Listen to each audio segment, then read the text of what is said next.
Just a nice to easy the right agenda. day. Today is the 21st. All right.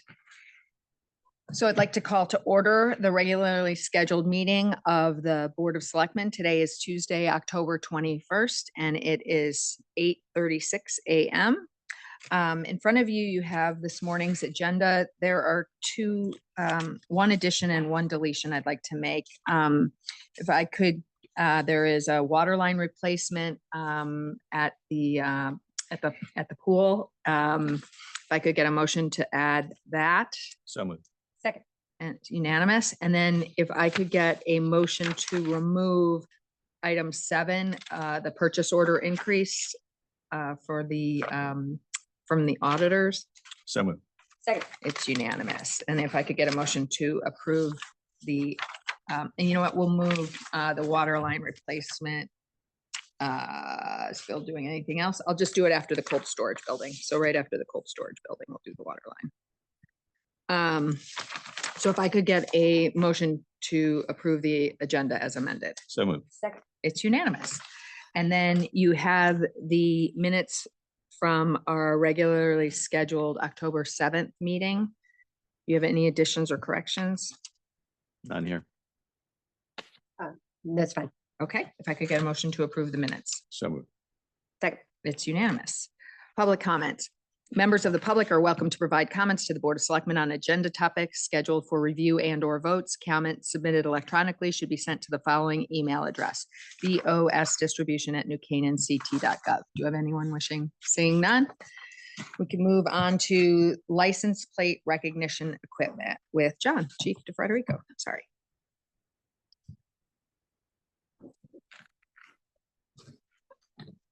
Morning. Morning. Uh, Just before we start, everybody okay from last night? yes. Yeah. So as far as I know, I haven't. I got a nice email, or was forwarded a nice email talking about the really nice coordination between PD, FD, and EMS. Yeah.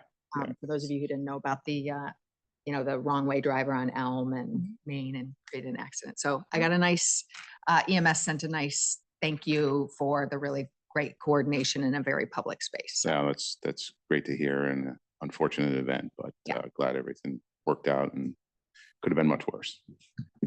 okay. So first, this morning here to request approval for the annual contract renewal with Flock Safety License Plate Recognition System for $28,000. I currently have a little over 11,000 remaining from FY25 in the capital budget that we're going to use first, and then have the remaining budgeted into our service contracts line for this year for the balance of the 17,000. So we do have money budgeted for this. So, but you are having to take capital money from last year to pay for this. From FY25, because it is remaining, but for FY26, we moved it from a capital item to our operating budget. Okay. Chief, is this the software? Or is this the actual equipment that goes in the Yeah. vehicle? It's the contract renewal, the annual contract renewal. So we don't own any of the equipment or the software. It's just a whole service contract program. And we've talked about data in the past about storage and length of time, and we've talked about that at length. Can you remind everybody how long that is? I think it's 30 days is the retention period. Unless there's an active investigation. Unless it's something that we tag and it's preserved for evidence, yes. Thank you. And is this like, like on a percentage basis, is this, I don't remember what it was last year. So like, are we seeing like all our tech? We've locked in, it was 28,000 last year. Okay. The remaining out years, it's going to increase because we're increasing the number of cameras. Okay. We're adding more of pan tilt zoom cameras to our downtown streets, like Elm, to document and capture things that like occurred yesterday. Okay. So they're more video camera systems that are better equipped at capturing and documenting events rather than license plate cameras. So we are adding to the system. Okay. Yeah. Like the contract software, the maintenance or the annual maintenance contract? Yes. Can you come up? Yeah. Can you come up?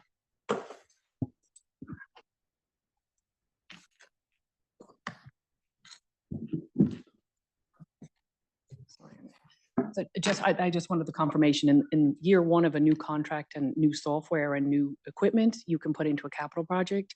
Year two, it becomes fully operational cost. We Alright. can't use that one, but we have enough. funds Yeah, to I be able did to find, do I it, so did, So you have enough in your operate, because so what she's saying is you can't use that 11,000 from the capital budget this year, so you have to find it in your operating I budget. did put 28,000 in my service Okay. contracts for this year Okay. for FY Otherwise, 26. we find it for you either way. Okay. so, But All it right. just needs to go in, I just wanted to make sure Okay. you know it's in operating. Okay, okay, great. So it'll be FY 26 operating. Okay, all right. Any other questions? Nope. All right, if not, if I could get a motion to approve a request from the New Canaan Police Department for the annual renewal of the flock safety license plate reader, license plate recognition in the amount of $28,000. So moved. It's unanimous. Thank you. And then travel requests. So I have two travel requests. First is for Lieutenant David Payne. He'll be attending the Command Training Series Mid-Management course at Roger Williams University, October 27 through 31. Not to exceed $2,500 for training, conference fee and hotels, travel expenses. When your officers go to these training things, do we then have to backfill with, staff? overtime Sometimes it staff? depends who it is and what our staffing is. So we factor that into some of our expenses, but that's not what's captured here. But yes, Right, this is actual expenses, yeah. Yeah. Okay.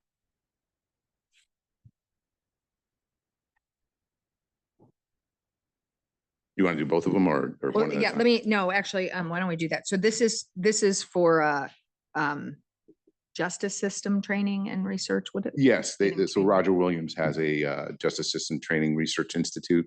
It's pretty highly regarded as a good training center.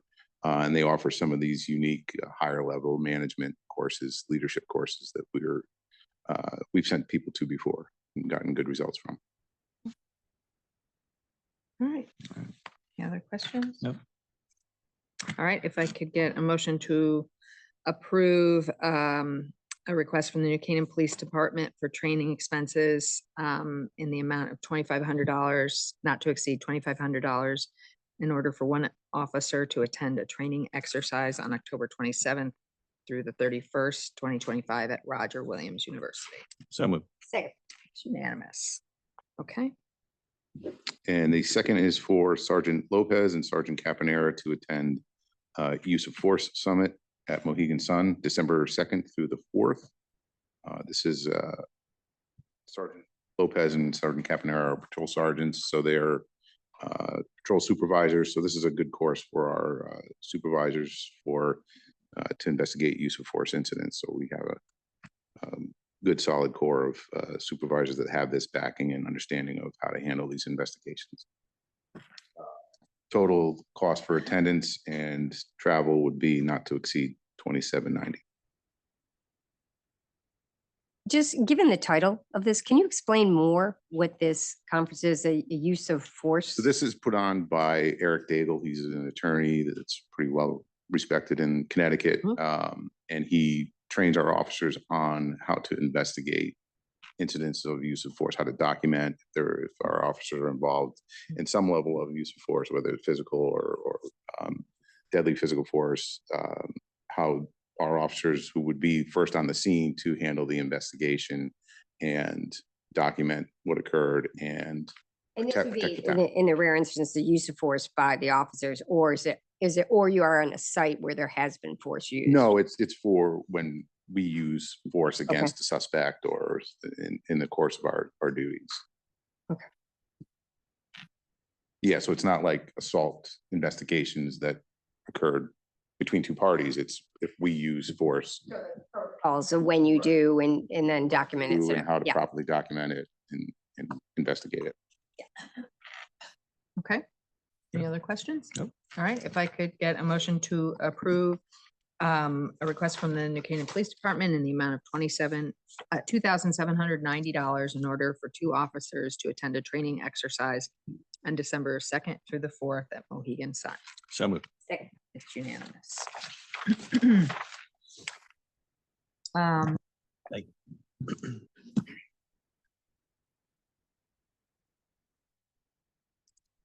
IT.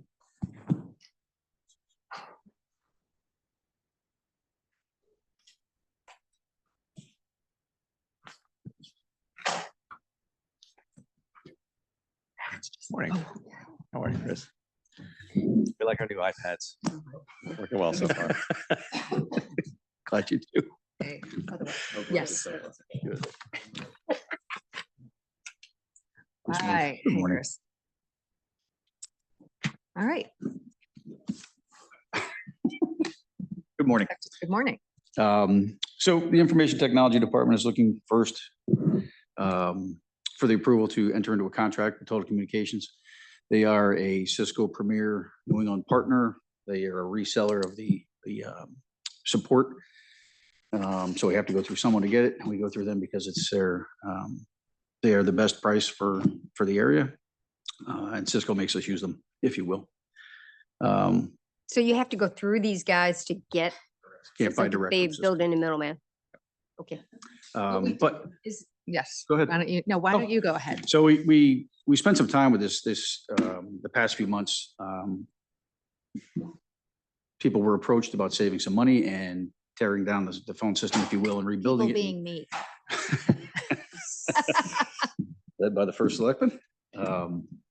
So we met with different vendors and Cisco had last 4 months ago, or even longer, approached everyone that has on-site, which we do because PD, fire, EMS, and school system. We have the servers here, not in the cloud. That they were going to increase by 18%, which would have driven our costs up to about $70,000, $73,000. So we said, that's out of control. We own the equipment. We own everything. We're just paying for the licensing.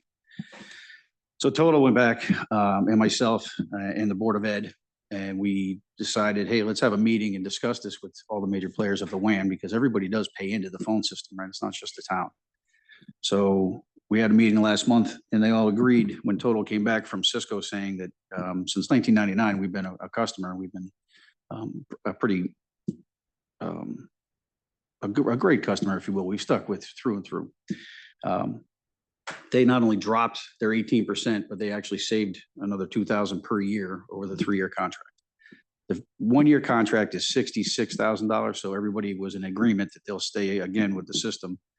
Because they all, again, everybody pays into this for this phone system support for a 3-year contract. So no one's going to go anywhere for 3 years. So we wanted to make sure that was possible and true, because if, for instance, the Board of Ed came up and said, hey, we're done. We're going to move on. Well, now you left us holding 2 contracts. That's the phone company contract for our initial connections and the support to Cisco. So we're down to 52 instead of 54 change. So why did they just come in 18? Because you asked? I mean, you know, it is because we asked. I mean, Yeah, we it's- pushed I was very hard. approached after the you know, there's a cost.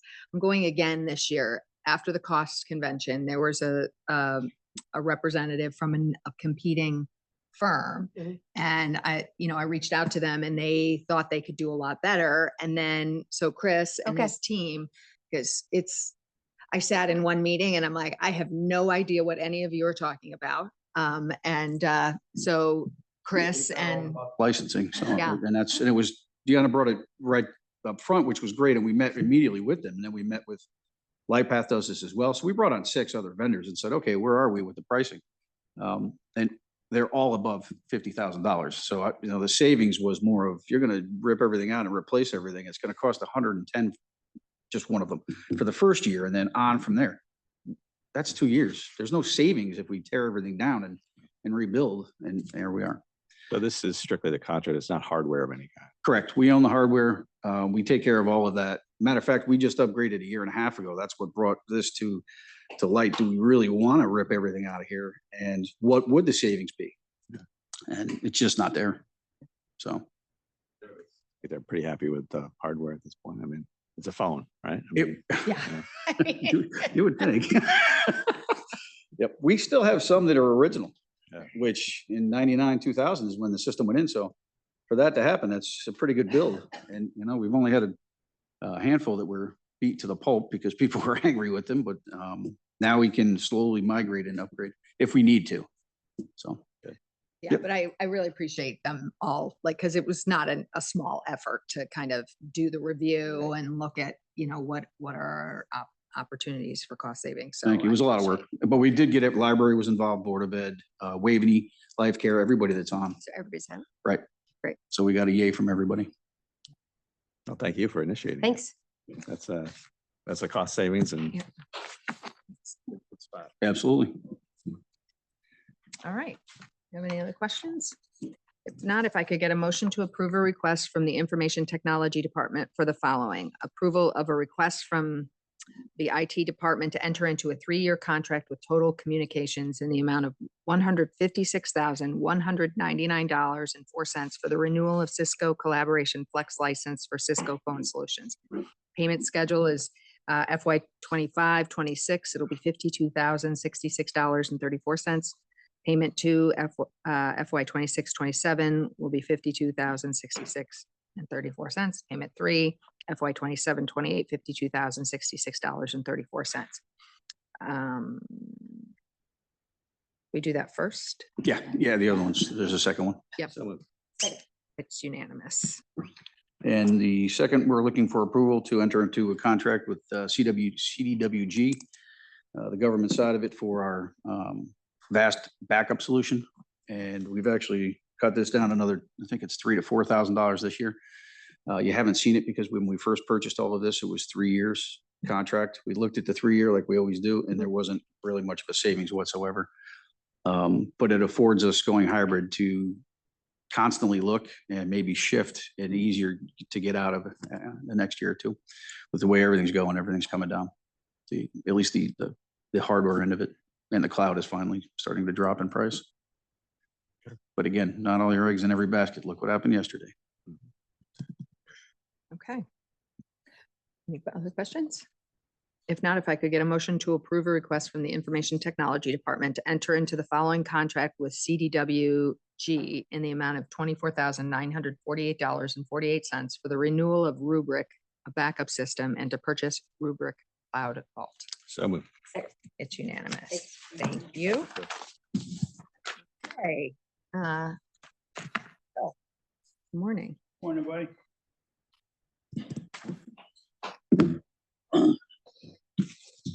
So I'm looking for approval to contract Hussey Brothers to do some site work down at the Highway Department. If you recall, we approved the replacement of the storage building down there. And this is another phase to this. We're acting as a GC, so you'll see these contracts come up to you. So I had 3 proposals submitted from Hussey Brothers, DeFubio Construction and Burns Construction. Hussey Brothers came in at the lowest one at $39,375. So the work entails really just reworking some of the footings that are already in place, just enforce them a little bit. Structural engineer had drafted a plan for us to follow. So it'll be just a little bit of excavating around the corner, at the center and the corner of the buildings where the footings are, just to reinforce them for the new steel structure for the columns to sit on. Given that's a new building, they have to sit a little differently. So we have to reinforce them, put new purlins in.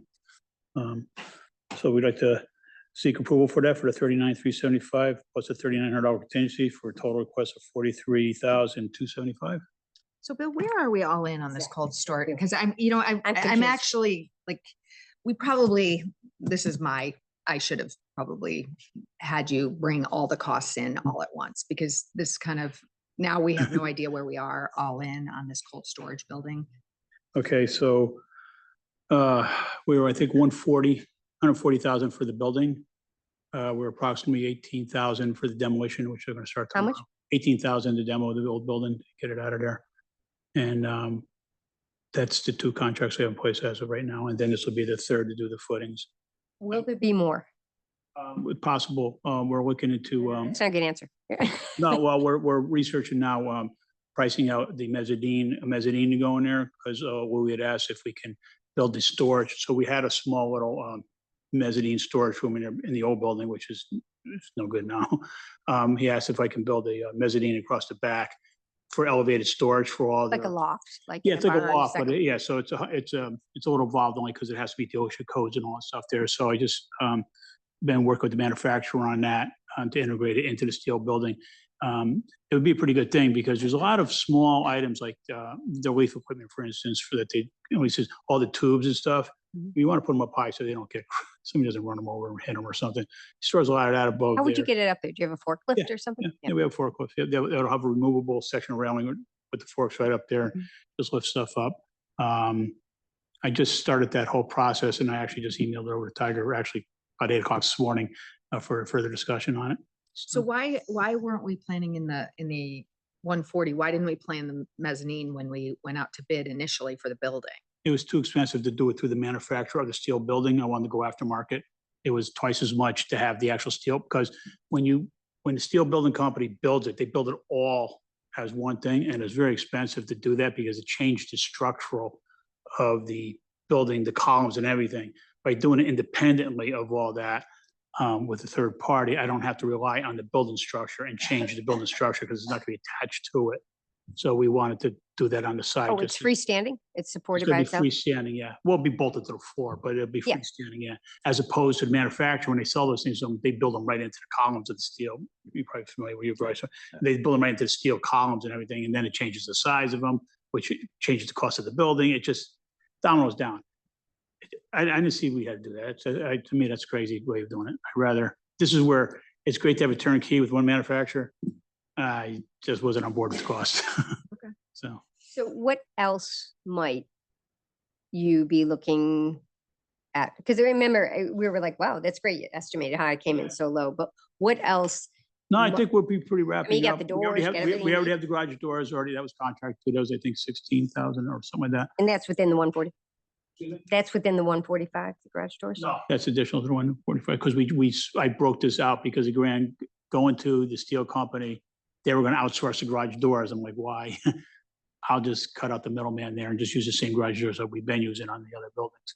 Could you get us I'll send you a over. summary? Yeah, I can Yeah, email and over just to bring you. it out next time. So and then, again, reflect it against what you budgeted it for, That's not a big deal. I can whip that out this morning probably and just send it. else. Send it to all three or send it? Yeah. Send it Okay. off. Yeah, I can send it over to Yeah, you. and if there's anything else that potential, just put it in, like a guess, like, Absolutely.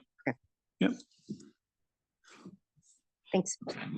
Yeah, we said there was power. We said there was, are you gonna have any kind of the portable heaters or anything out there? No, Temporary heaters? It's No, so cold, there's cold power. storage, no installation, just a very little bit on electricity. The electricity from the old, we salvaged it going from the building over Yeah. because I'm short in the distance, so I had the electrician actually disconnect the SA. So we'll be able to bring the new leads in. I'll have to do a little bit of electrical in there eventually, and that might be somebody had to call. Some electrical. Yeah, some fixtures. electrical, yeah. I'm not, Well, you need some light. I mean, yeah, you need some light. You don't need a whole, 200 amp, crazy service out there. We just need lights, garage doors to work.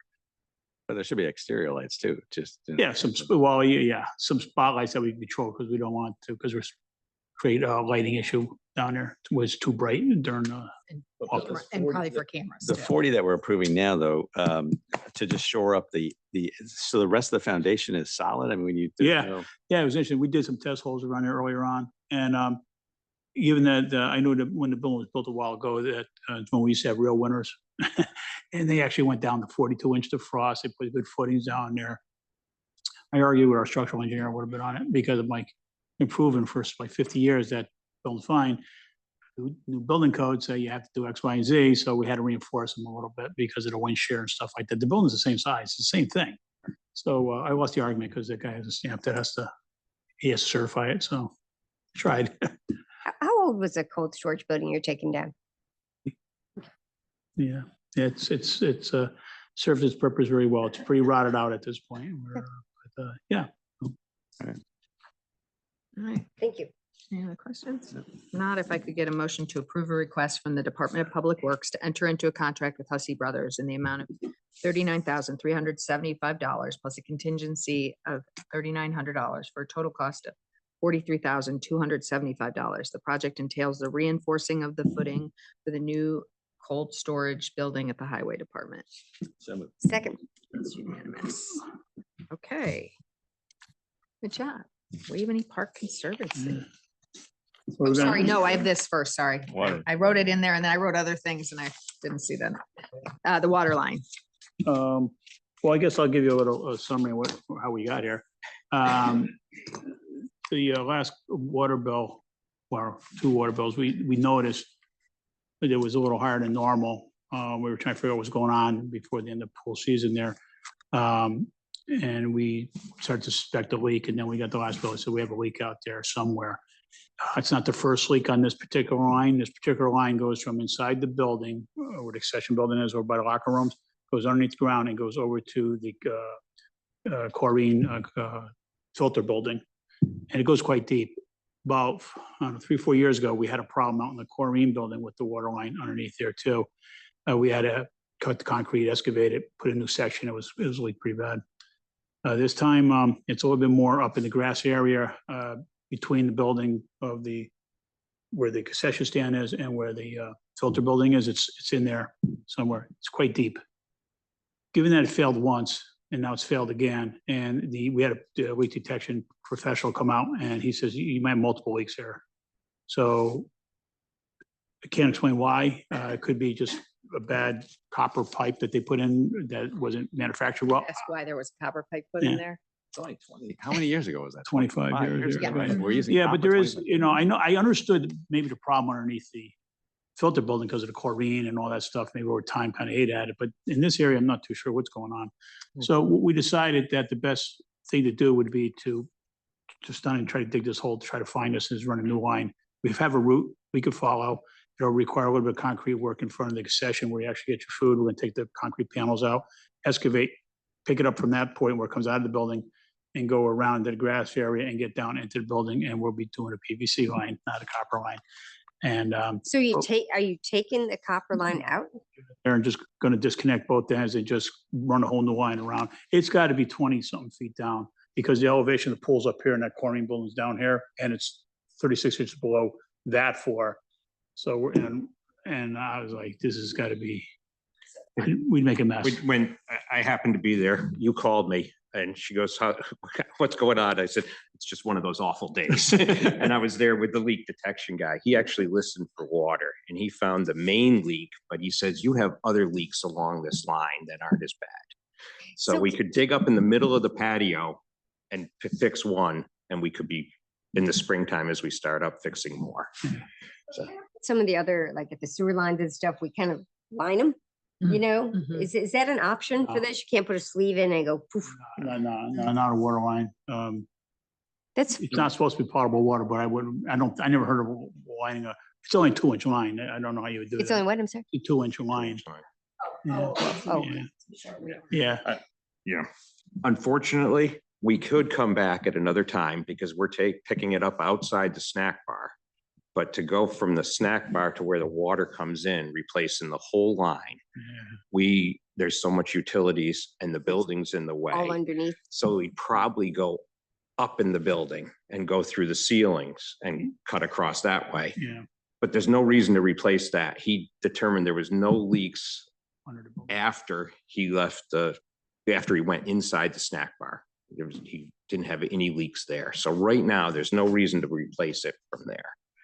But this will be the shortest distance across concrete patios, and then we'll be into the grass and we'll have a brand new line. In retrospect, was that a dumb idea to run? I mean, it's always after the fact, you know? After the fact, when the pool Yeah. was originally being built, it was lowered in elevation. There was a lot of changes that were going on during that construction, which neither Bill or I were involved at that time. Right. We got a beautiful pool, but some things like this. They made it deeper. I remember that. And they made it, you remember that, Steve? Yeah, it became a bigger pool. As far as the way they ran the water line, you know, when you get a plan, it just tells you point A to B, and the contractor decides how to best get there usually.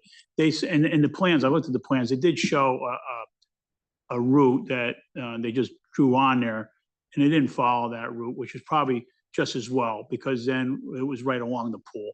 And I don't necessarily know you can excavate right along a pool without causing a bigger problem if they did run it that way. And oddly enough, they ran the electric and the water close by on the plan, which they did not follow. And I think that was a good thing that they didn't follow that. When you look at it in hindsight, you say, well, okay, if they did that, what would we be doing now?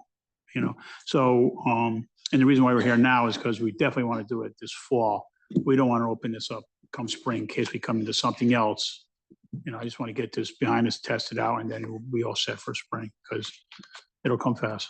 When you guys talk about running that line above ground, it's not an unsightly line across the, No, where it's you gonna can be see it. underground. It's totally underground. It's No, all- but Yes, I'm talking about when If we had to coming do out of the future, building. it'd be inside the snack bar, it would run Yeah, up the you line wouldn't and see into it. the ceiling, and then you You'd wouldn't never see see it it, from okay. there. So, and hopefully we don't have to do that. Hopefully 20 years from now, we'll be saying, we got rid of the problem. Well, thank That's God all these water meters are separate. So can you talk about that in other places in town? So how, the pool obviously has its own, It has its but own. then when one, we yeah. talk about giant sprinkler systems, for instance, each one of those has a separate meter. So Well, we can most of tell- our big sprinkler systems are run off wells. Okay. So we don't have water meters per se on there because we're not paying for the water. But like Town Hall's irrigation system goes through the meter that's here. Yeah. So, and this line does feed the irrigation that we have at the pool, but we determined that wasn't the cause by shutting. How many meters do we actually own in town? Water meters? Yeah. There's a lot of them. It's a lot. Wow. Meters. I got 106 electric meters, I can tell you that. Separate, so that if you do have a spike, you can actually. Well, yeah. like, see. Well, that's how we typically find problems that, we monitor the bills. The bills all come across my desk for the utilities, so that, and Anna's great at helping me out with that, and start picking up on, like, start scratching your head, why is this? It doesn't seem right. Even on the electric, sometimes it gets a little cuckoo. And it's not always us, we called the electric company and fought a couple of times when, they'd go change a meter on us and it throws the whole system out of whack, and that's what they do, I think, but they're good at it. Right. But yeah, there is a lot of meters. Pools are the gift that keep on giving. They just do. Yeah, the pluses outweigh the minuses though. so. Speaking to the one person in this group that probably swims there the most. I just mean pools in general. You have a pool at your house, something always breaks, So- Yes. All right. All right, well, thank you. I got a new appreciation for backfilling and being I'm like, can't we just cut it? And it's 20 feet deep, which it won't be after this is done, but. That's deep. All right, so if I could get a motion to approve a request from the Parks and Recreation Department to enter into 2 contracts as follows. Hussey Brothers Excavating LLC in the amount of $11,900 plus a contingency of $1,190 for a total of $13,090 and an amount to be modern do that. plumbing, what? So, there was no amount, 10,000, well, he just got it in, not to exceed $10,000. Not to exceed 10. Last night he was working, tracking down the piping and all that stuff, so. I was Okay. reading ahead. I'm like, what are you gonna do with that? I one? know, I literally started reading, I'm like, what am I doing with this one? Okay, You can have it at that time. never dull, guys, never dull. Try. And these funds are with the pool. The pool fund. They are, the funds are available in the pool budget, Great. yes. All right, so modern plumbing not to exceed $10,000. The project entails the replacement of the water service line that supplies the main pool at Waveney Park. So moved. Second. It's unanimous. Thanks. Thank you very much, guys. Thank you. Thank you. All right, Waveney Conservancy.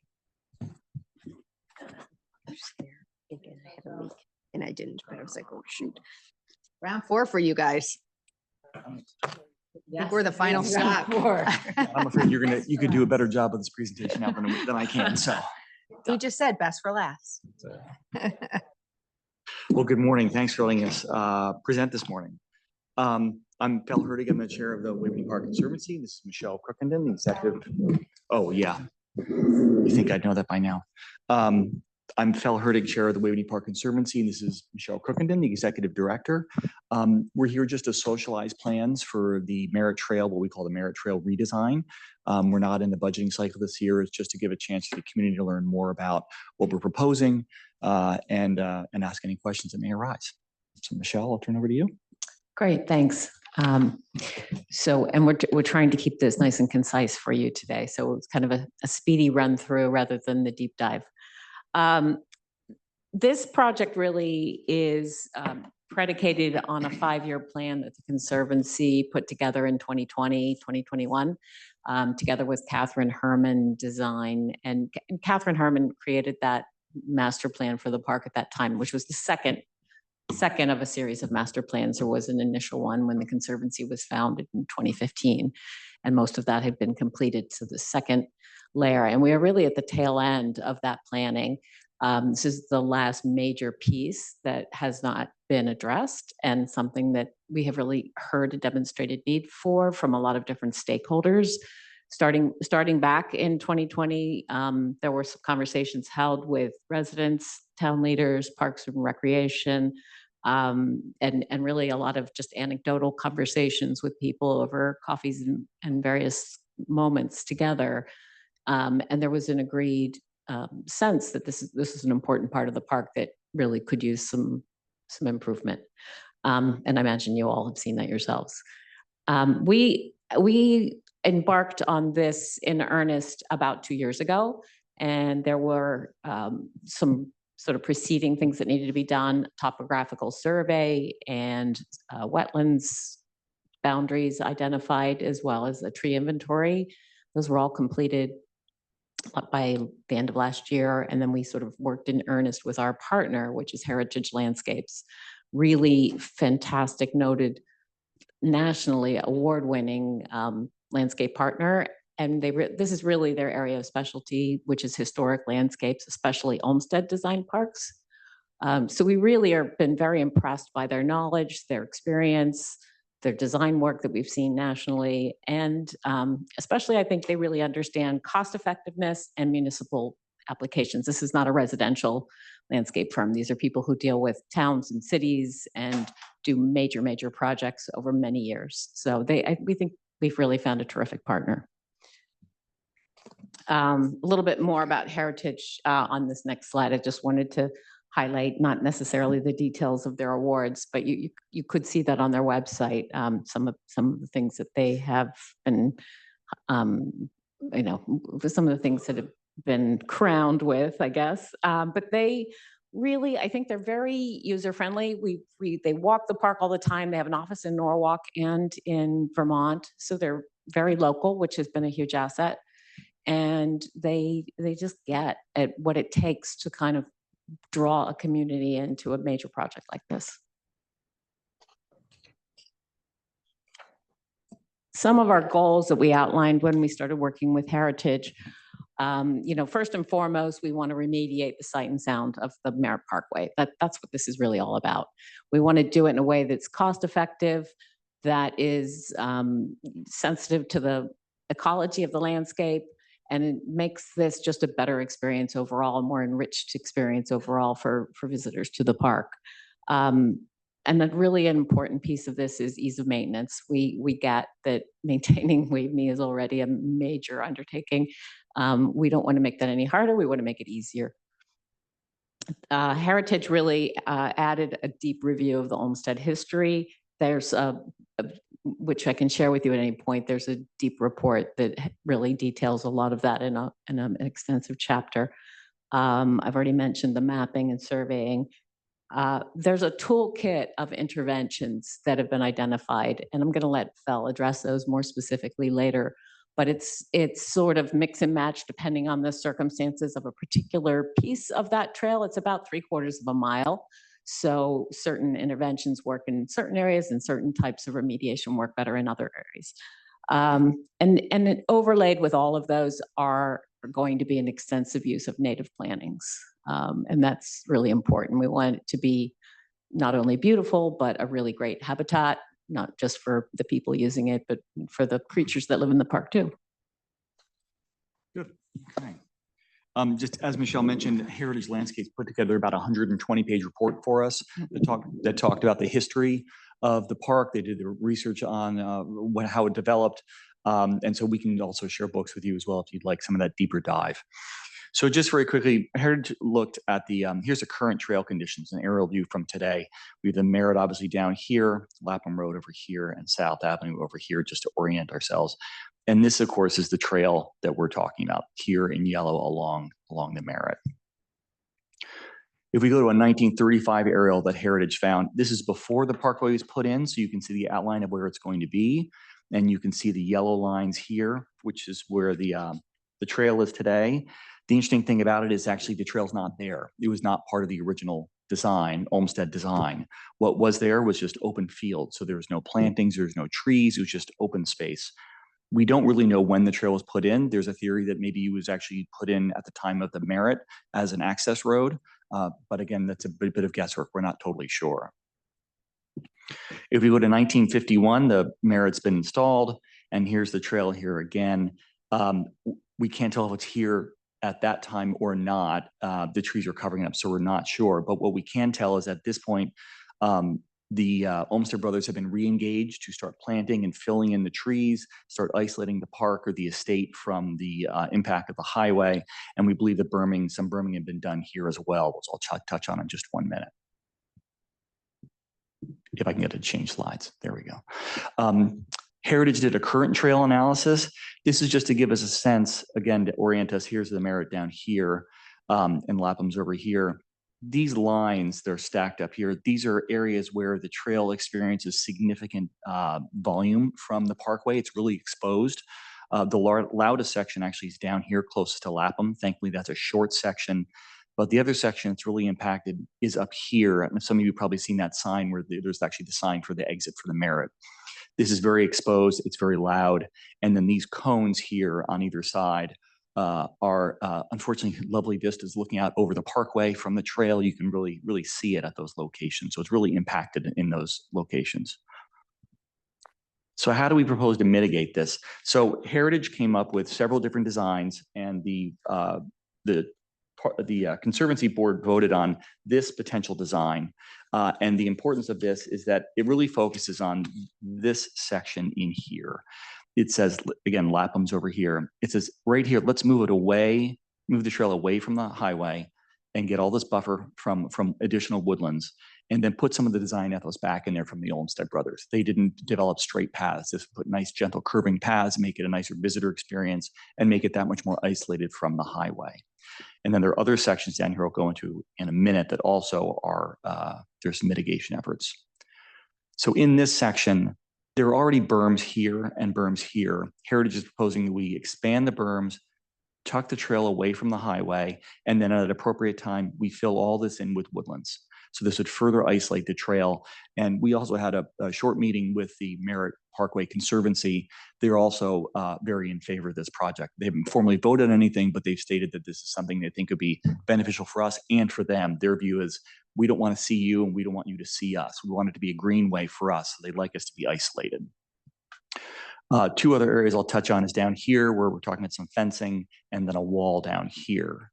So if we move on to the next, before I move on, this picture here is with Lapham Road to your back, and the parkway is just on the other side of this berm. I didn't realize that this is a man-made berm. That was an Olmsted Brothers design element they put in to isolate the park or the estate from the highway. Well, the Heritage Landscape is suggesting we expand those berms here and here to better isolate. Right now the plan is to be about 4.5 feet high with additional plantings, which would help isolate the path. If you do that, do you have to take out some of those trees if you're raising the berm? I mean, I'm just looking. You may have to take out some trees to do that, and certainly building the trail would involve removing some trees, but also be adding in quite a bit of trees to replant where the existing trail is now. And many of the trees that are in that area are, date back from maybe 70, 80 years ago. Some of them are really, especially the white pines, have really outlived their usability. So it will be good to introduce new trees into the area. Excuse me. This is the next section, just to orient us. If you come down the road kind of in the middle of the park from the pond, take a right, and you come up here, right along this section, we have a very limited space, and it's kind of our least favorite design option, but we're advocating putting in a section of fence that we would then soften with plantings to make it kind of less just such a barrier type. We're really not crazy about it, but that's really the only option available to us. The parkway right of way comes very close to where the trail is. The trail is then restricted on either side by wetlands.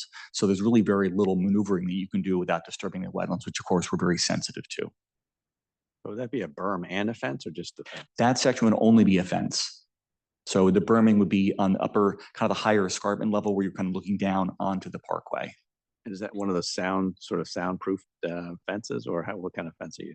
We're thinking of a wood fence at this point. There are also at these days very attractive fences that are actually made out of some version of a concrete that actually have a pressed wood pattern in them, but they start getting quite expensive. The other option we looked into is what if we really moved away from the wetlands and tucked it back into the further away from the parkway. And as Tiger pointed out, we need to make sure that trail can be load bearing. It would have to be an elevated trail and have to be load bearing for emergency vehicles, and it's just get cost prohibitive. It's because of the wetlands that makes you stay in the current location. It is. Okay, trying to understand that. Thank you. And we've also checked on making sure that we're not in any way impinging upon that right of way for the merit. So we have to stay hard at that line. And then the last section was here, the on-off ramp for the highway from South Ave.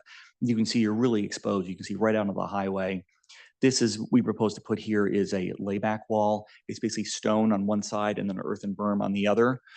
It's a common Olmsted Brothers landscape design. It's from their toolkit. We think it'd be a really nice design element, very attractive to put here. Again, about 4.5 feet high, but if the trail's tucked back from a little bit, you're gonna really have really limited ability to see over it and see onto the parkway. And again, it's deflecting that sound away. And these things were, these different choices really are calculated to absorb as much sound as possible, because, you know, in order for any kind of sound abatement to be effective, it needs to be continuous, it needs to be solid. And, you know, there's certain design elements of what, you know, as you were to your questions, you know, will actually create a lower decibel level and the visual screening that we're looking for. So the earthen berms and the stone walls do that best. The piece that will be fencing will be a little less effective on sound. Sorry, Yeah. did they, was it Heritage talk about how much more effective the concrete fencing would be at sound abatement versus the wood fencing? A little bit, but I think we haven't gone too far with that. But I think the choice of a, you know, material for that is still something we could have some, you know, some more study on. That part doesn't have to be defined immediately. Yeah, we're really just at the schematic design phase now. These are approved schematics at this point. How would the wood or the other material blend into the berming or the other because you said it's all about the contiguous nature of it, right? To Right. just kind of drop into it and, you know, the wood. So I think at the top end, see if I can zoom in a little bit here. I think at the top end, this fencing would come right up against the berm. Okay. Is my understanding. So at that point, they've kind of tucked against each other. The other end, I don't know how that terminates. And I do think that they are very, this is really where their landscape abilities will shine, is I think they will understand those junctures and make them as graceful and, you know, whatever, unobtrusive as possible. Kind of feel that that's the kind of thing that they do very, very well. So this is obviously not a inexpensive undertaking. The plan would be to break it up into stages really and start with a stage one here, which we think is kind of the most impactful part, where I think we can really demonstrate to the town and the park visitors what a change this can make. This is the section where we're moving the trail north further away from the Merritt and filling in with adding berms and filling in with additional plantings, and then additional stages would follow. I think it's important to note we think this is going to be both really impactful for people using the trail, but it could really be transformational for the park in general. Olmsted Brothers put in these initial berms, we don't know exactly when, but after the parkway was put in place, suggesting there's a benefit to the estate even back then from mitigating the sound, and it had an impact all the way up to the house. So by adding in additional berming, fencing, the layback wall, we think there'll be benefits up through the woods and potentially up to the meadows south of the house. So it's not just, yes, this is for the benefit of the trail, but we think there are benefits you know, more broadly across the park. So Phil, that's that little piece that you're talking about there, rather than just being a straight line, it actually, as you said earlier, makes the walk much more interesting because you've got some curves and whatnot. So the walk itself is lengthened slightly, which is kind of nice too. It is exactly. It's lengthened slightly. It's much more interesting. It'd be a nice graceful trail. They'll also add in these little sections here that we take advantage of this as well. So now you've got options to kind of come down from the house and you can just do this and come right back out again. Loop that connects those two feeder trails there. Yes, right from here and then here, which I think would probably be strengthened in the process. I think it's not as well of a defined piece of trail, but it'll be a short piece that would also be strengthened. And that those trails lead right to the field itself. Yes, exactly. Okay. Yeah. And And I'll turn it back over to Michelle, if I can get to go to the next slide. There we go. Great. I'll grab that.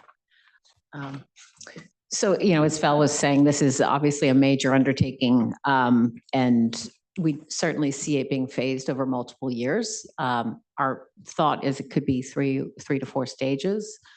It does lend itself nicely to kind of being able to work on an area that will be a little bit disruptive to the use of the park and obviously to the environment. So we like that, the other 2/3 or 3/4 of the trail could be still very much in regular use. There are many questions around the costing on this. We have asked Heritage to do a detailed study of what the order of magnitude costing. This is not construction drawing type costing, so it is rough, but we think 2.5 to 3.5 million is where the total project cost is falling out. That would be based on today's number. If we're talking about actually doing this several years from now, obviously those kinds of costs could change. But we think that's a quite. We could share with you the breakdown on that. There's a lot of line items, so it's been very thoughtfully done. The phase one of this that we've identified, if you're referring back to the chart, maybe here, yeah, this area that includes the diversion of the trail. We think that that's a logical first phase. We think that could cost added about $1 million to $1.5 million. So funding on a phase one and beyond, we would draw on reserves that we've been accruing in our own account over the last couple of years, with an understanding that we'd be taking on a major project like this, and that would be a substantial part of the cost. Then we would also, of course, include a capital campaign to bring in additional private donations, pursue grants to the degree we can source those. Greg Riley has been in constant conversation with us about state type grants that we can apply for.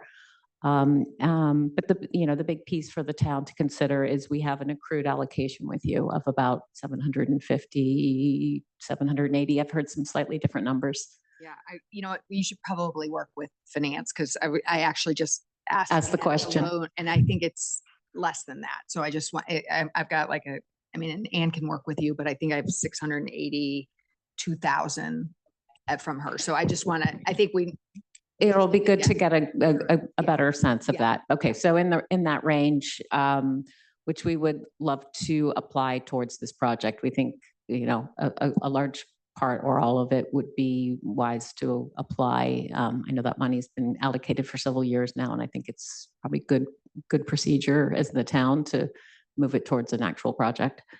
And then future town matching funds, we would love to get in the budget cycle in the conversations ahead, so we can talk about funding for future phases. So quick timeline here, without going through every detail. We're now having these sort of socializing conversations with the fourth town body that we've met with. It's began with Parks and Recreation. We'll be very interested in feedback from any group that we've spoken to. We do have this full report, which I think many of you may want to review.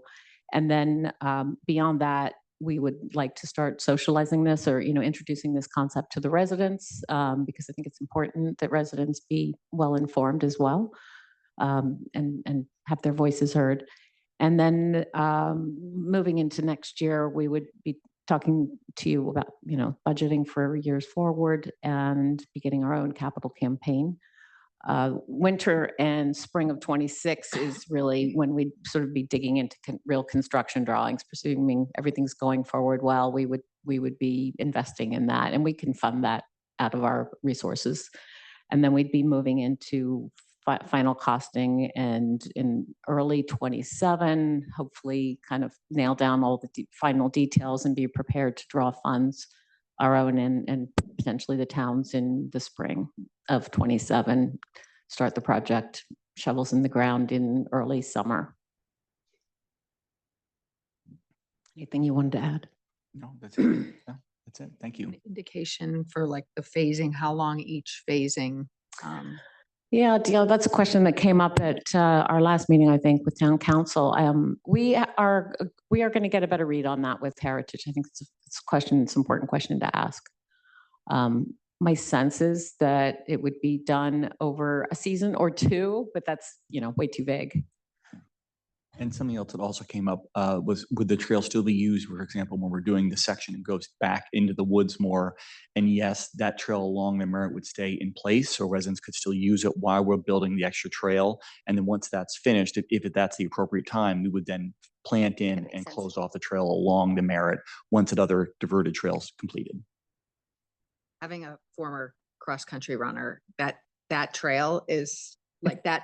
They just finished the That's the meet. axiom. It's a beautiful thing for the community and the schools. And I would hate to have that permanently lost just because we couldn't host it a year or two. For the Yeah. community. Yeah. So And I had 2 cross-country runners too. I'm with you on that. It's a gem. it's huge for the schools, and it's neat to see so many different great. communities here. I think we talked to John Howe about this. He's, both John and Tiger have been with us kind of every step of the way on this. And that's always been a part of the conversation is, how will this affect the cross country and the FCX meet? He said, we'll make it work. One of the things that I hear constantly in the community and give you guys some feedback is how there are certain parts of town that you can walk downtown, you can walk on Irwin, it's wide open, on the Flexi Pave. This particular trail puts you in such a calming environment that's really close to nature. So my only comment is let's make sure that we keep it that way, where it doesn't look too man-made and it doesn't Too look manicured. yeah, Mhm. yeah. I mean, it's really such a beautiful, you feel like you're in the woods. I mean, that's really been the draw there forever. And I just, that's a little feedback for you. So, Except for the noise. well, the noise, yeah. So that's I mean, disobedient enhancing. if you took the noise out, you have no idea where you are. It's really beautiful. Right. It's so. I agree. And I do think we have opportunity to, as we particularly build this new section out, identify particularly attractive trees that we want to preserve. And the trail can have some meandering aspects to preserve some of those trees. It's not like we're just going to plow through whatever's there. So, that's part of the beauty of this process is we can really be very deliberate in retaining the character of it. Yeah, it's one of the few places where you can actually see still wildlife in many different varieties, from birds to, I've seen foxes in there. I've seen all kinds of different animals and their deer, of course. You really, it's one of our true sort of forested areas. It's really nice to be able to keep it that way. And I think Michelle's had more experience with Heritage than I have, but my experience with them so far is they do say this is a managed woodland. It is in a park. It's not contiguous to a big, open state park. But that being said, they still want to keep the kind of natural feel to the landscape, and they don't want this to be a manicured.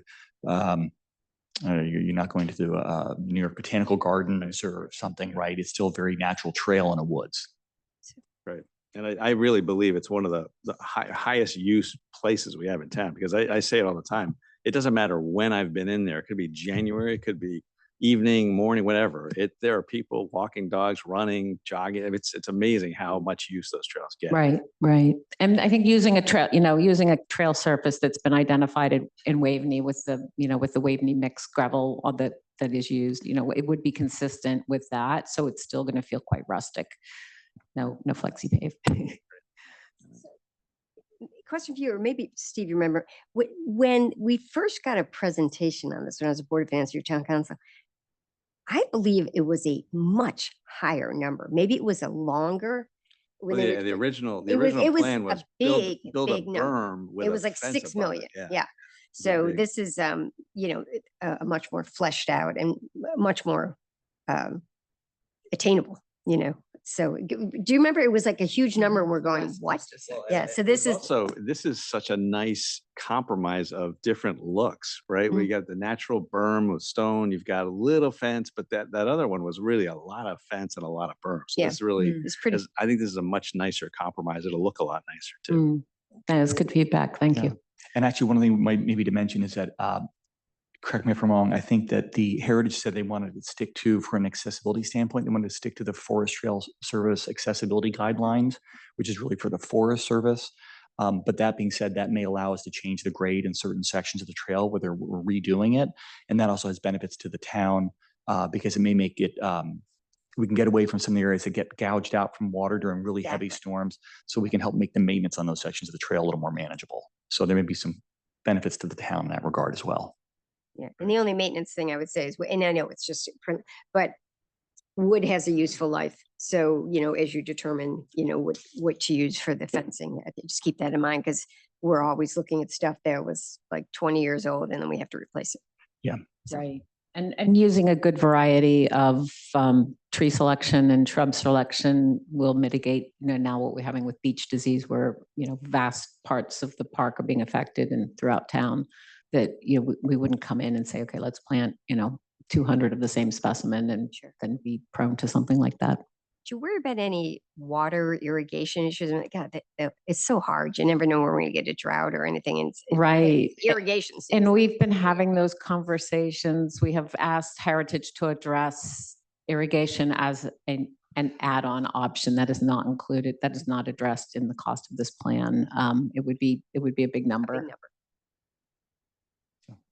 Getting back to the town finance part of it, I remember, and Amy, maybe you remember too, when we started that 300, how many years did we do that for? Do you remember? What was So that? I think it was 3, but then some of Was the tapped. costs were, some things were applied to those Projects that were- allocations. Okay. So, yeah, so that's what, and then because of bonding issues, we've stopped that, and it's more, we're treating it like the athletic association or other, not-for-profits that want to do sort of joint projects. It's just come with a project, come with, final costs, and let's talk about what the town is willing to contribute toward those Yeah, but projects. and I think inherent is the thought that, it may be lumpy when we do it, but the Mhm. idea is maybe we're soft committing to about 300 a year, depending if there's a project that justifies it. So yeah, that's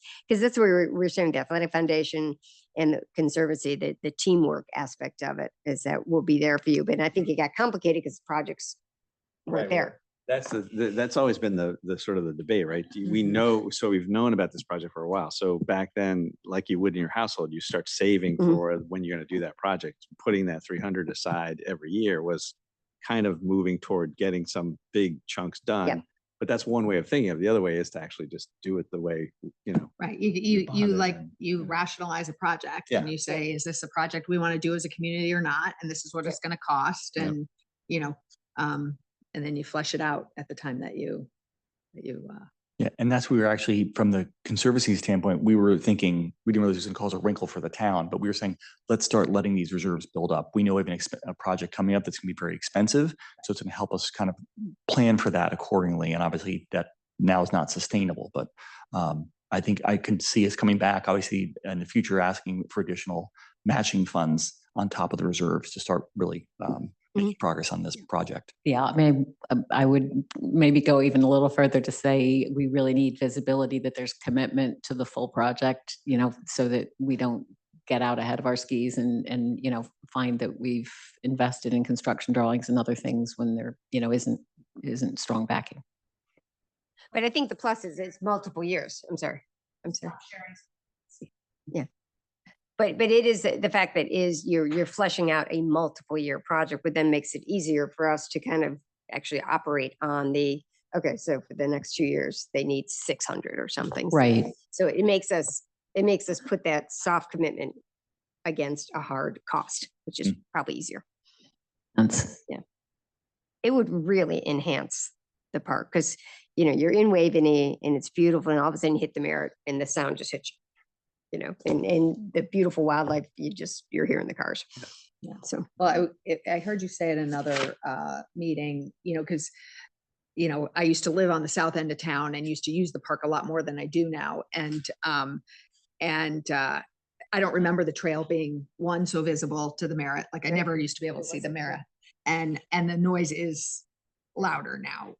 Obviously there's more traffic, but I think also the fact that we've lost so many trees along that section of Merritt as a result of Sandy and Irene, and then a conscious decision by the DOT to remove trees on the Merritt because of, all the safety concerns with all the trees. So That's when you really notice it, that last yeah. cutting that they did. Yeah. It really brought the Merit even closer. Yeah. That's, Yeah. Yeah. Who mentioned it? Actually, might have been you, Deanna. The one meeting that there used to be the fence there also. It was just kind of a not very attractive chain link fence. But we were saying, we think maybe there was vegetation that grew up the fence. Yeah. So it's this other thing where your brain has a certain level of filtering. It's still right there, but if you can't actually see it as much, you filter out some of that noise, some of that impact. But now with that fence gone, it's right there. There's the Merit. I know, it's interesting. I mean, not that a chain link fence, but, in lieu of a wood fence or concrete, you may want to consider something that you can grow something on that kind of creates that green. I mean, talk to Heritage about it, because while the fence isn't a great idea, or the chain link fence sounds terrible, like something that has vegetation as opposed to wood or concrete that, Yeah. Wood gets those stockade fences, they get kind of tired looking quickly. I mean, I think durability is key too, right? We don't want to be replacing this fence in 10 or 20 years. So hopefully that, but yeah, I agree. I mean, there is always the opportunity to grow material up or very close to it. But, yeah, no, I don't think anybody wants to look at a stretch of wall, so to speak, right? Right. Nice Well, job, thank you Thank guys Thank you so for, much. Thanks very Very much. much.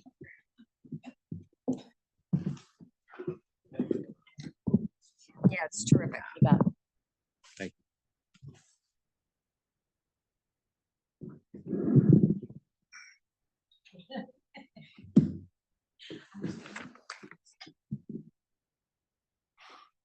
Morning. So I figured I'd walk you through a couple of the projects that we have ongoing. Probably the most visible is right behind us with the dumpster enclosure.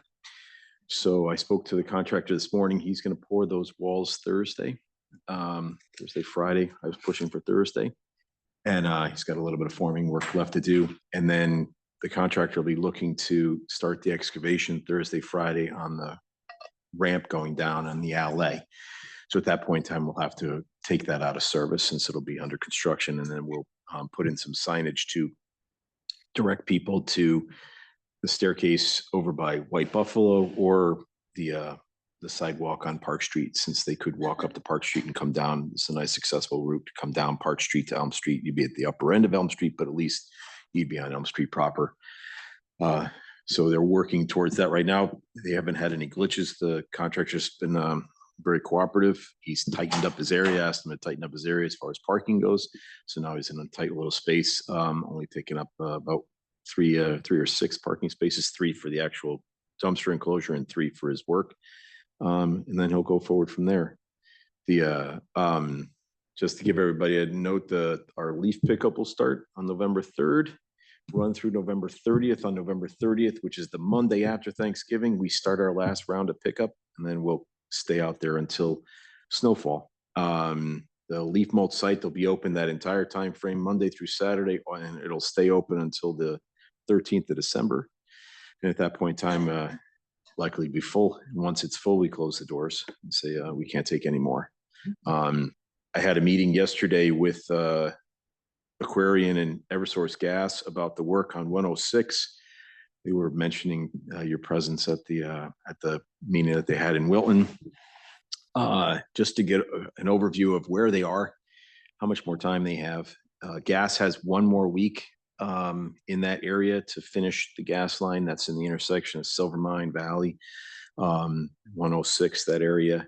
And then they'll start their repaving. So next week, they're going to do a 1-inch overlay starting from Carter Street all the way to the Wilton Town line and then beyond, for just to put a nice smooth surface on for the rest of the winter. And then next year they'll be coming back to do final restoration.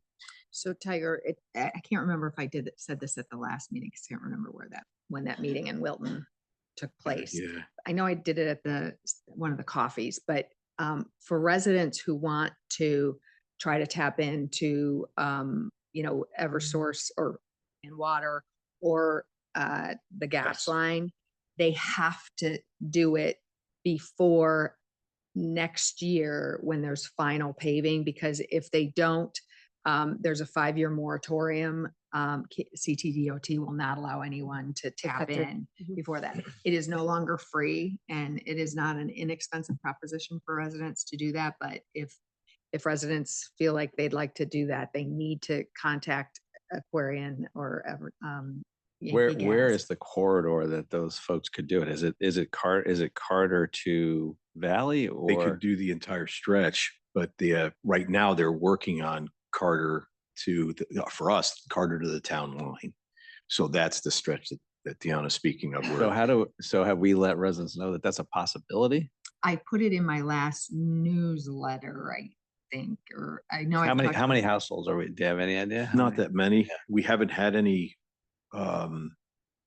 requests, I should say. I have one individual, he's on Valley Road and he's further up into Valley.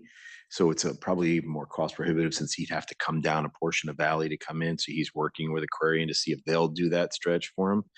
But that's does Aquarian send a letter to residents that are eligible They or are not? prohibited by law.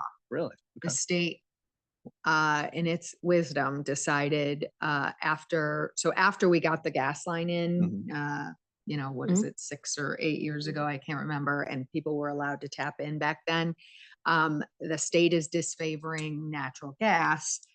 So they're not allowing Yankee Gas to market at all. And then I understand also now they are not allowing the water companies. So none of the public utilities are allowed to market the ability to tap into those resources by state. Interesting. I mean, I know you say it's costly, but listen, we live in a place where some of these homes are, so I'm just saying there could be people that like the idea of having, that service. And So should we let them know? if they don't say? know about it, like how, I can So- put it back out in my news, my update every week. And Yeah. then as we socialize it at different events, we can do that. But yeah, that is their, it is costly. A lot of the houses are set back from the road. So you're not just talking big getting dig. across the road, but then it's a big All the way dig up a just driveway all the way up the yeah. driveway to get to the house road It's a lot. through the front But lawn. digging a new well is also expensive. too. Mhm. That's, Yeah. So. Changing over, the oil to gas, Yeah. you don't know at that point. The other thing of note is Waveney House, we're finalizing the capstone installation. They'll be done in about another week, and then kind of pulling everything down and moving out. We attacked every known leak, but we know that there's going to be some others that we'll have to see, and we'll use this winter and spring to take a look and then come out with a phase 2 right after the springtime, working with John on a schedule with the house itself. And then the demo at Irwin, the abatement is ongoing, got another 3 weeks or so, 4 weeks of that, and looking to start that demolition sometime around November 15th. I think that's about it. There's not much, got little things here and there that we're tightening up and finishing, throughout. But that's about all we have left. They are doing South Avenue in pieces. Sorry. Yeah. okay. So South Avenue there.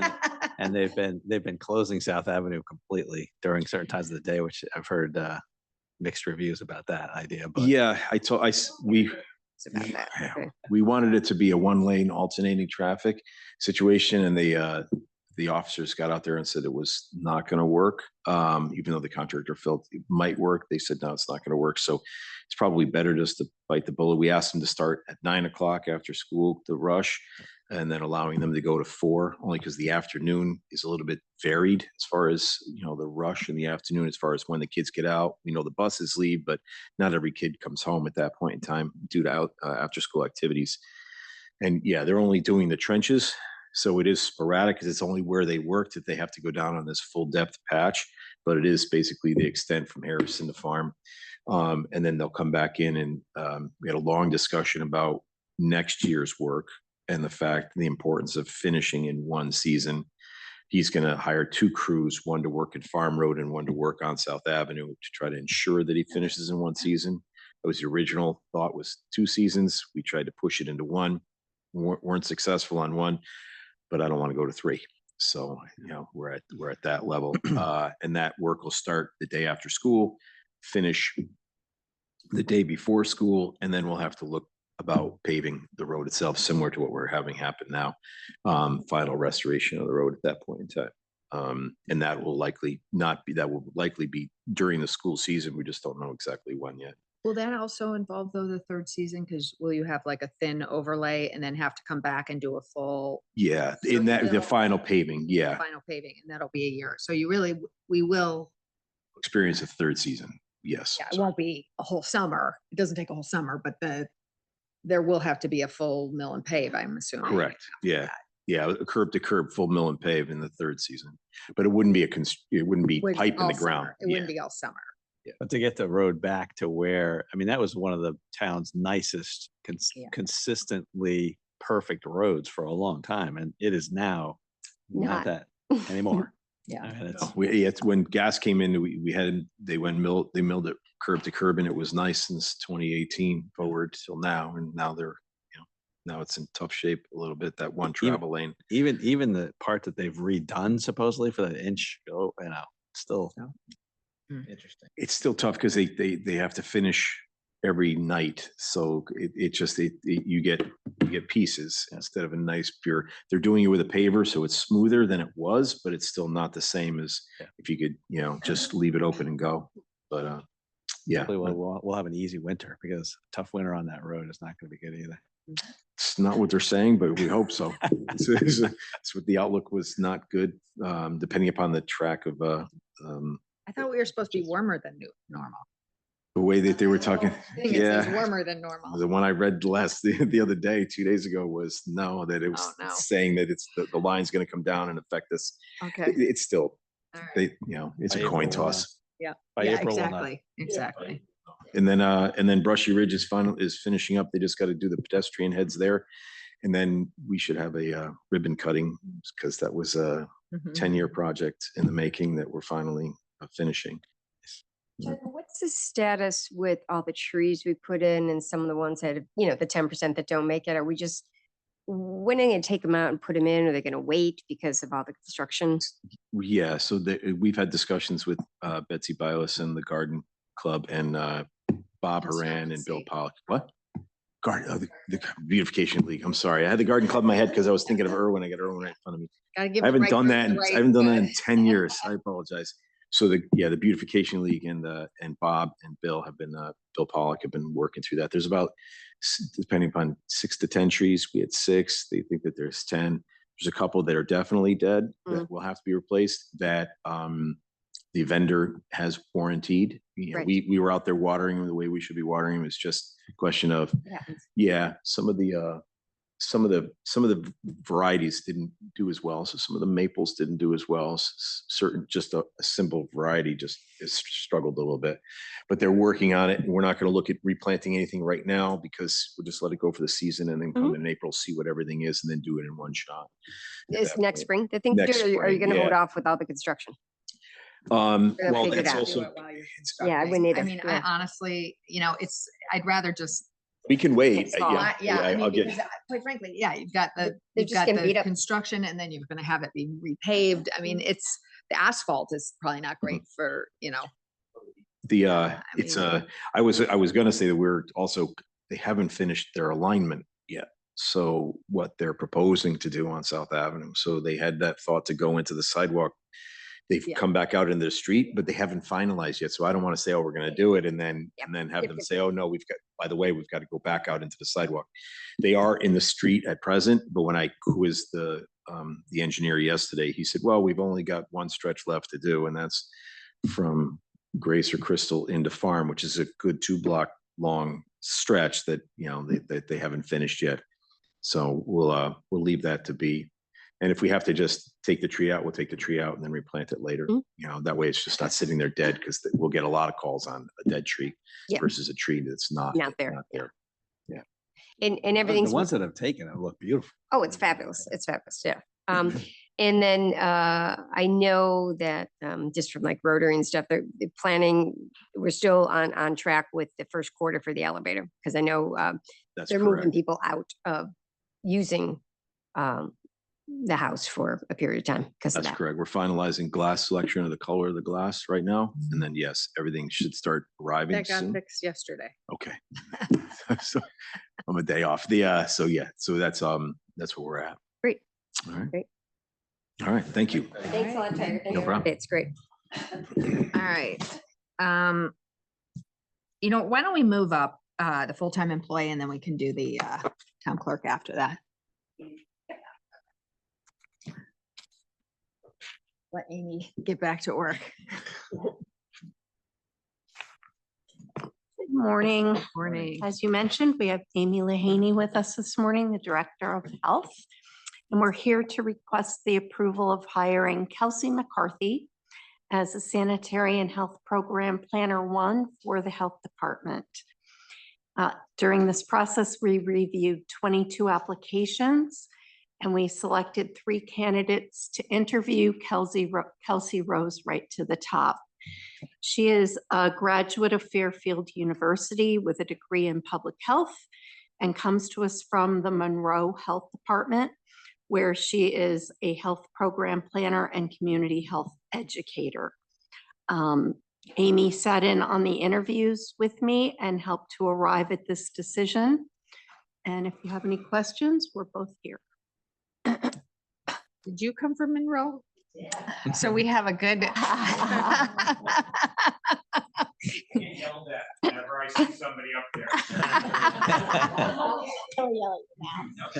So you have some experience working with this individual. Yes, That's I great. trained her and she's doing the same job up there Okay. that she will be doing down here. And as my transition has been relatively seamless, I expect hers to be too. Oh, no wonder they're not gonna like us. Holy smokes. Yikes. All right. Wait, what a great resume too. She's Yeah. amazing. And Fairfield U. It's great background. Yeah. All right. Okay. All right, any other questions? No. If not, if I could get a motion to approve a request from the Human Resources Director to hire Kelsey McCarthy as Sanitary and Health Program Planner 1. So moved. Second. It's unanimous. Thank you. Thank you. All right, and then the next item is the town clerk update. Do you want to come up, Cheryl? Claudia was invited to come and give us an update. As you both know, we approved 3 months of part-time assistance in that office, and tomorrow that 3 months is up. And we asked Claudia to come and talk to us about, the need for part-time help. So I guess she chose not to do that. So right now, I'm not sure I would recommend more part-time help unless we can get, a rationalization from the office. So so last time you were here, we said we had 180 applicants for the jobs that we're using part-time help for. Now, where are we with those interviews? We're still in the same place. So none of those. She emailed me last night and told me that she had chosen 8 and that we would speak later this week to make those interviews. I told her that we usually do at least 10%, so we need to do closer to 18, and that we have chosen individuals and that hopefully we can come to an agreement for those 18 to start the interview process. So out of the 18, are we expecting to find 2 or are we expecting to find 2? 2? Okay. Yes. Are your interviews in person or Zoom? What do you do? Person. Okay. Can you, I'm just saying. Zoom if somebody. Yeah, I was just gonna say, cannot make because it. I'm not sure why it's taking so long. It's 3 months, you had resumes, you can do it. But just in terms of people's schedules, if we want to try to move this along, I Absolutely. wouldn't push, if it has to be Zoom, I would do it. That before. Yeah. That's not a problem. Yep. Well, at least we've narrowed it down to, if we've got 18, that's a good start. But obviously we've talked about this, so we need to get it moving. So Correct. Yeah, it's got to be priority. We're ready, so we're just waiting on her decision. All right. So how quickly, I guess that's the next step, is how quickly have you seen in the past when you have 18 and you go to, and you're looking for 2? So tell me about the process to get So- there. How quickly could they be at the desk working? Depending on the interviews, usually we can do 9 to 12 in a day. If we need to just spend the day doing 18, we will. And then whether we usually will bring people back for a second interview, and then we have to do background checks. So it could be 2 to 3 weeks from the day we interview. And then we get it in front of the Board of Selectmen, and then they can start. My concern is that some of these resumes are 4 to 6 weeks old. So I'm hoping that there's still the interest that we had originally. So Yeah, you got to strike while the iron's hot when you Correct. first post it. That's when you're gonna get the best people. Otherwise, they're gonna go Correct. out and get another job. right. Yeah, I know that Cheryl has gotten calls from people who have sent their emails, their resumes and Right. and asking what the status is. So, Yeah, I mean, we were amazed at 100. You had 180. That's really Right. that's a And nice there's some number. good looking resumes in there. So I do believe we will be able to find 2 people. We just need to get moving. Well, I just hope it get moving on this, it's like. it's not on Cheryl's side.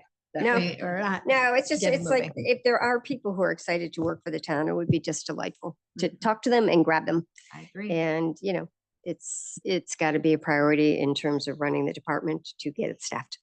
Correct. Yeah, But I mean, I don't know how we could approve additional part-time work and we don't even know what Well, the demands would here's be. what I would say is like, I know the 3 of us have supported this from the beginning, and I would like to say that I am happy if you get the 2 people lined up. I'm happy to participate in the special meeting and get them going. I mean, I have no No problem. issues. Great. Same. I have no issues, Yeah, you can find me too. finding the Thank you time both for to do that, because obviously we've been talking about this and we want to get it done. Right. Perfect. All right. Happy to. Thank you. All right. Okay. Great. All right. Thank you. Thanks, Cheryl. Thank you. All right, appointments. So you both should have received some background on Doug Simpson. Tom Torrentine had, oh, he is? Okay, great. Tom, why don't you? So I was sad to hear Tom is, he has many other commitments and had asked to step down from the commission. And so he's been instrumental in helping to find his replacement. And I think, we have a great candidate in Doug Simpson. Doug had a meeting, so he could not be here today. I talked to him yesterday and or on Sunday, and he was very conscientious. He was worried that he couldn't be here. So I told him, no worries. We've got Tom here, to vouch for him. And Barb too, right? Yes, and Barb Yeah. Clayton recommended him as well. Well, you guys are closest to it, so Yeah. I go with your recommendation. Yeah, I've worked with, I have to say, I've worked, I've known Doug Simpson for almost 30 years. And, I've worked with him on a multitude of committees through my church, and he is always the doer on the committee. Oh, that's Whatever, great. he is the guy that rolls up his sleeves and does the work, which is amazing. So. Yeah, I mean, ditto. I mean, I've known Deb and Doug Simpson for probably 30 plus years, and they are, some of New Canaan, that's one of New Canaan's best families there. Doug has always stepped up Yeah. whenever asked. So, and Tom, thank you for all your service and everything you've done too. I mean, the EMS, it's just, every time we talk about the EMS, it's just one of the best things that we have in town by far. So thank you for making it one of New Canaan's most proud institutions. Thank you. I've been on it 13 years, and as I said to Deanna last February, it's time for new blood, I think, and get someone else in there. And the fact that Doug was an EMT in his youth is certainly not a mark against him. And we've spent 2 or 3 hours speaking with him. He met the commissioners. He's met Barb. Barb's going to give him a tour tonight. He's coming to the meeting tonight, the EMS commission. And, he's on board and ready to go. He was a little concerned about conflict with work because he's still working. But I think he's decided he can work around that and make the monthly meetings at 6. And, we emphasize to him, this is the least partisan commission in town. And I don't think any of the commissions are that partisan, but really this is more of a service to the town. The people love the community. They do all the work themselves. I mean, you saw they got the Volunteer of the Year award last year from the foundation, which was richly deserved. So anyway, he seems like the right guy to me. We've spent a couple months vetting this process, and he passed with flying colors. So I'm strongly in support of his candidacy. Well, the EMS Commission's loss is the Nature Center's gain. We knew you weren't going to sit on the sideline, Tom. No, that's the other reason. I'm going to be busy at the Nature Center, as you will all soon be learning. So we've got things going on there. We got a master plan we're working on. So yeah, you'll learn more about that in November. I think Bill's coming in November, Bill Flynn, to update you. Okay, great. Terrific. All right. Well, thank you. Thank you again, Tom, for your many years of service. Thank you. And with that, if I could get a motion to approve the appointment of Doug Simpson to the Emergency Medical Services Commission for a 3-year term ending November 15th, 2026. So moved. Second. It's unanimous. Okay, and then you should have on your tablets the tax overpayments. Any questions? If not, if I could get a motion to approve refunds or tax overpayments. So moved. Second. It's unanimous. And then there is a suspense report. That's new. Yeah, that is new. Okay. I don't remember it last year. Isn't that funny? Me either. Okay, 2 of us don't remember it from last year. Okay. We use that So- term suspense. Can you, All so, so why don't you come up, Ann, and just explain what this is? It's crooked too. I know. This drives me nuts. I know. And if you try and turn it, it's still gonna be crooked. It's not a lot of money. Just so we understand what. The suspense list is something that the state statute allows the tax collectors to invoke every year. And there's different reasons. They can't find the vehicle, they can't find the people anymore who the vehicles belong to. It's gone into probate or different reasons, or you can put it into suspense so it comes off your grand list, but it doesn't make it go away. It just Okay. means it's no longer on your receivable books. It just means if something down the road comes in from probate or they're able to find something, Okay. they can still take that payment. And it's just not a receivable, it's an accounting one. So it's not a write-off. It's just, we don't put it in our grant. We don't put list. it on our, yeah, we don't put it, these are probably And you gone won't from the be grand list. assessing, you won't be assessing going forward. Right. Registration on it- these are it- probably It done. doesn't and- go away, but we won't be assessing going Right. forward. Okay. So it's permanently on. When does it sunset? I mean, is there a The time? tax law keeps the grand levy on for 15 years. Okay. And then it becomes what, an outlaw? That's how real estate would actually disappear unless it's in bankruptcy or some foreclosure. Got it. These would drop off as well, but there are so if someone tries to move back into the state in one of these vehicles and they try to register, it still will hold it up Oh, okay. and we'd get the money. So I guess the vehicles get so old. They're not Right, the gonna registration register. say probably died in 2018. They can't track the person anymore. They moved out of state, went somewhere else. It just stays on your books until the 15 years are up. Connecticut has gotten better with identifying people who owe taxes, and you actually can't re-register a car or register a new car, or even do things like get licenses, renew registrations, any of that stuff without paying a fine or so they've tightened up what they're doing. But this, it'd be nice to see them try to eliminate as much of this as they can too. But Yep. It's people that are just avoiding taxes in some way. They're very small numbers when you They are add very- them up. they are I very mean, small. they are. Supplemental, that bill doesn't come out for 18 months. The state statute just changed, but it doesn't come out for 18 months. You can move out of the state and not even realize That's true. that Yeah. how far in advance another bill's coming out and you've moved, your forwarding's gone. Oh, easily. Yeah. And that's what these, that's Yeah, what, that could easily happen. Yeah. yeah, it's the I'm hardest not sure I would think tax of to collect. Yeah, so these are not all scofflaws. No, I mean, you just, you're leaving your, regular- because not every regular- state has this tax. Yeah. So. Yeah, it's a really Life- hard life one to gets in the collect. way. Okay.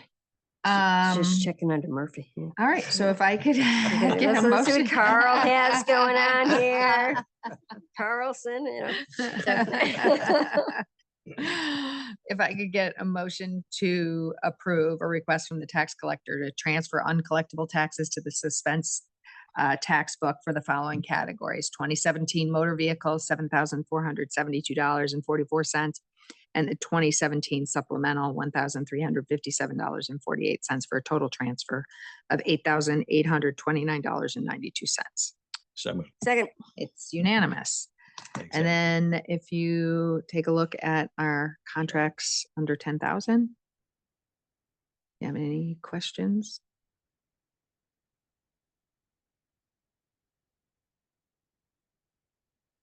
A lot of those we've talked about.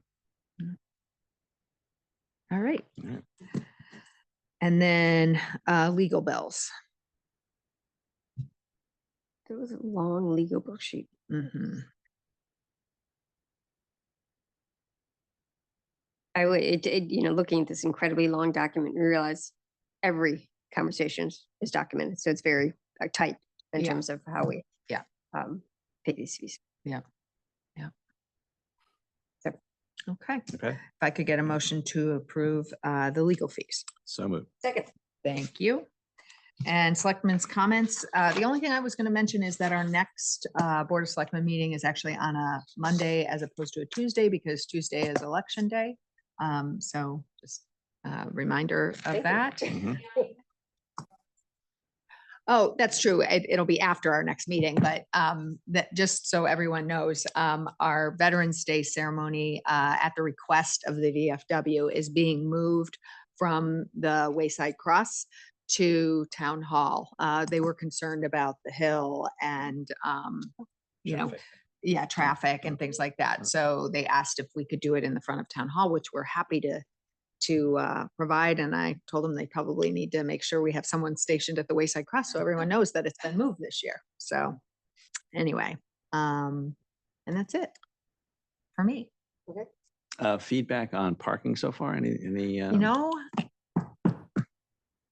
the only feedback I have gotten has been positive comments. I mean, I know that there's probably some online groups that there's a little negative chatter, but I have to say, you know, thank you to Tucker and Stacy and Laura Budd and everyone involved in sort of really making sure that this was communicated over and over again. I mean, we met with the real estate offices last week.